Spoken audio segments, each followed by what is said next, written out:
வணக்கம். மிக மிக முக்கியமான செய்தி.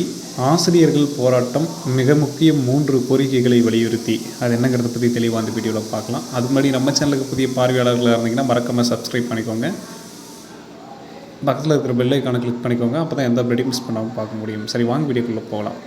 அதாவது ஏப்ரல் 4, 2026 அன்றைக்கி நடந்த போராட்டம் இது. எங்கன்னு பார்த்தீங்கன்னா டெல்லி ராம்லீலா மைதானத்தில் நடந்த டெட் எதிர்ப்பு போராட்டம். சரிங்களா? அதில் இருக்கக்கூடிய முக்கிய தகவல், எதற்காக இந்த போராட்டம் நடந்தது, என்ன ஏதுன்னு பார்த்தோம்னா 2011க்கு முன் நியமிக்கப்பட்ட ஆசிரியர்களுக்கு டெட்டு கட்டாயம் அப்படின்னு சொல்லிட்டு விதித்ததை எதிர்த்து 15 to 20 ஆண்டுகள் பணிபுரிந்த பின் இப்போது தேர்வு எழுத சொல்வது அநியாயம் அப்படின்ற ஒரு கோரிக்கை.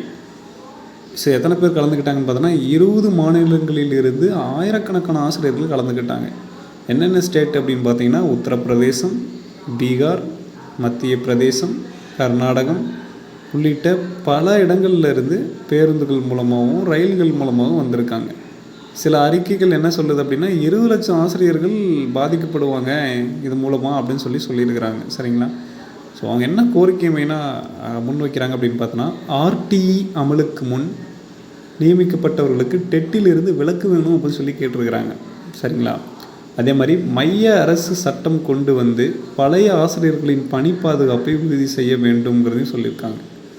அரசு கேட்காவிட்டால் பார்லிமெண்ட்டையே நாங்கள் முற்றுகை இடுவோம் அப்படின்னு சொல்லிட்டு எச்சரிக்கை விடுத்திருக்காங்க. இது மிக முக்கிய பேசும் பொருளாக தற்போது இருக்கிறது.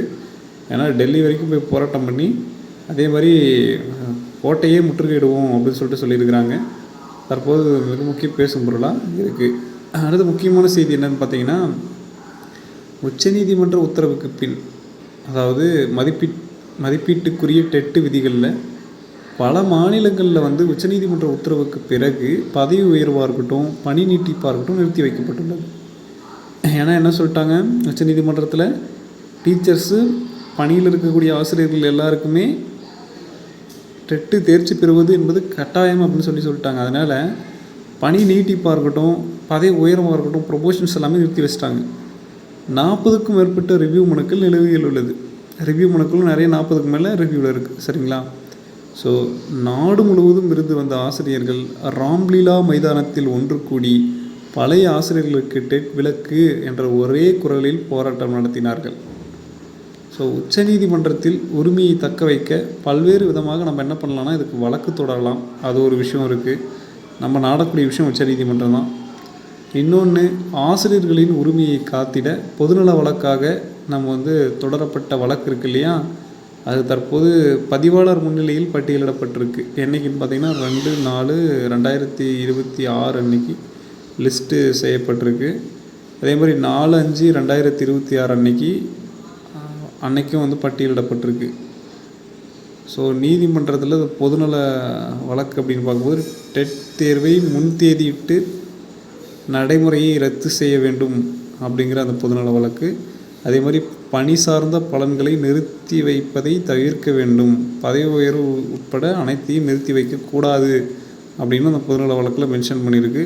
அதே மாதிரி டெட் தேர்ச்சி பெறவில்லை என்பதற்காக பணி நீக்கம் உட்பட எந்த ஒரு கட்டாய நடவடிக்கையை தடுக்க தடையாணை கோருதல் அதுவும் அதில் இடம்பெற்றிருக்கு. அதே மாதிரி ஆர்டிஇ சட்டம் 2009 நடைமுறைக்கு வருவதற்கு முன்பாக நியமிக்கப்பட்ட ஆசிரியர்களுக்கு டெட் தேர்ச்சி அவசியமில்லை என்று அறிவிக்க கோருதல். 2009 ஆர்டிஇ சட்டம் வருவதற்கு முன்னாடி அப்பாயிண்ட் பண்ணவங்களுக்கு டெட்டு தேர்ச்சி கட்டாயம் இல்லை அப்படிங்கிறத கொண்டு வரணும் அப்படின்னு சொல்லியிருக்கிறாங்க. அதேமாதிரி பிஐஎல் சட்டப்பிரிவின் கீழ் 2 வழக்குகள் உச்சநீதிமன்றத்தில் தாக்கல் செய்யப்பட்டு பதிவாளருக்கு முன்பாக பட்டியலிடப்பட்டிருக்கிறது. அது இன்னும் ஜட்ஜ்மெண்ட்டுக்கு இன்னும் வராமல் இன்னும் அப்படியே இருக்குது. இதுதான் தற்போது இருக்கக்கூடிய செய்தி. இது பற்றி உங்களுடைய கருத்துக்களை கமெண்ட்டில் சொல்லுங்கள். மேலும் இது மாதிரியான செய்திகளுக்கு நம்ம சேனலோட இணைந்தீர்கள். நன்றி.